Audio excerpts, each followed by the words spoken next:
Alrighty, traders. This is Blake Morrow. You were listening to you're listening to the Daily Roundup webinar. I hope everybody's having a great session. It's actually surprisingly slow. I think a lot of that is because equities bounced. It's like, oh boy, here we go again. S&P bounced back towards the 618 retracement. I had to establish some shorts there because it's like, how do you not?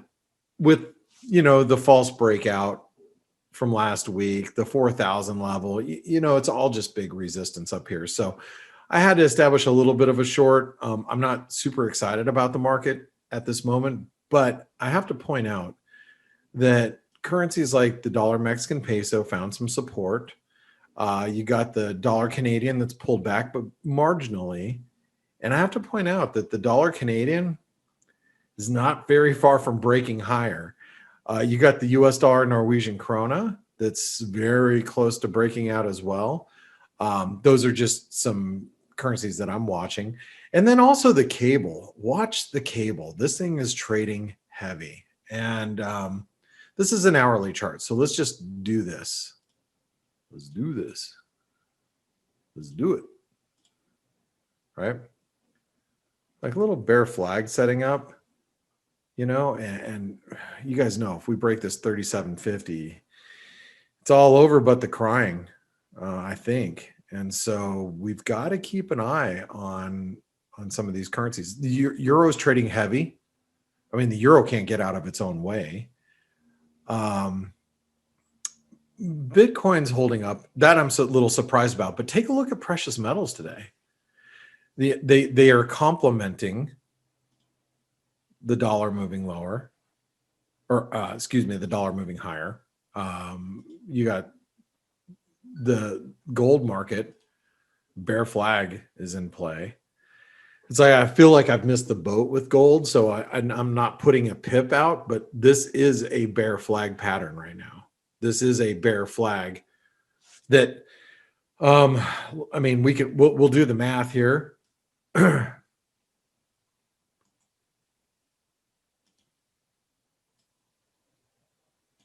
I mean, it points to basically just below 1600. So, well, look, Euro's at lows of the session.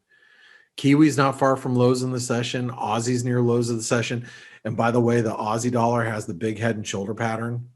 I had one of my old coworkers from Gelos actually reached out to me and asked, about the Aussie today. So it's not just us looking at it, it's other traders too. And they're recognizing the potential here, the potential failure. So I'm just trying to be patient, keeping my,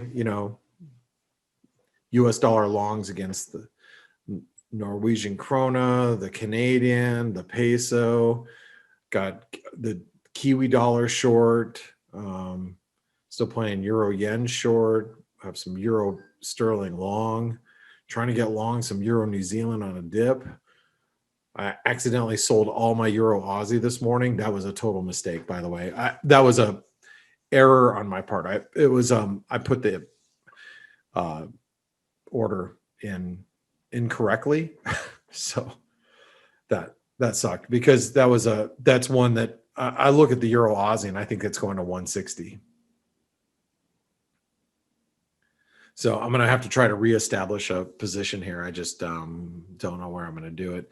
But overall, guys, it's the same thing, other than equities are holding up pretty well. So, to get the FX market moving, in my opinion, we just have to see some equity market weakness. And if we see some equity market weakness, that's gonna spark some moves, in my opinion, in the FX space.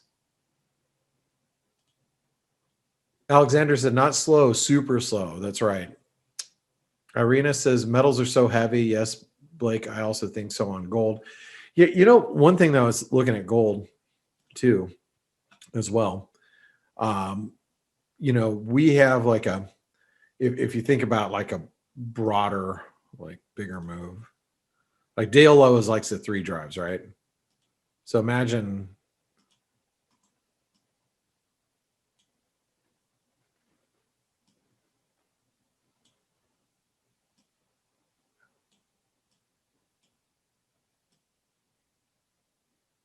there's 1.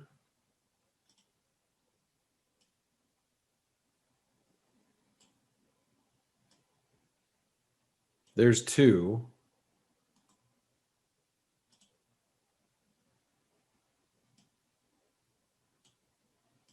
That could be the, 3 drive to a low.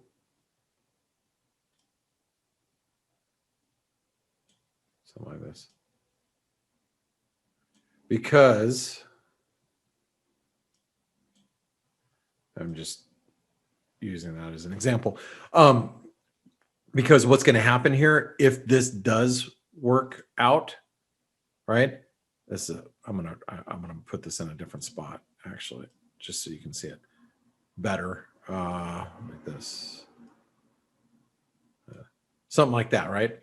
So what should happen here, if my thinking's correct, we have a drop in RSI and it diverges, right? So let's imagine gold reaches for one more low around 1600, and then the relative strength diverges.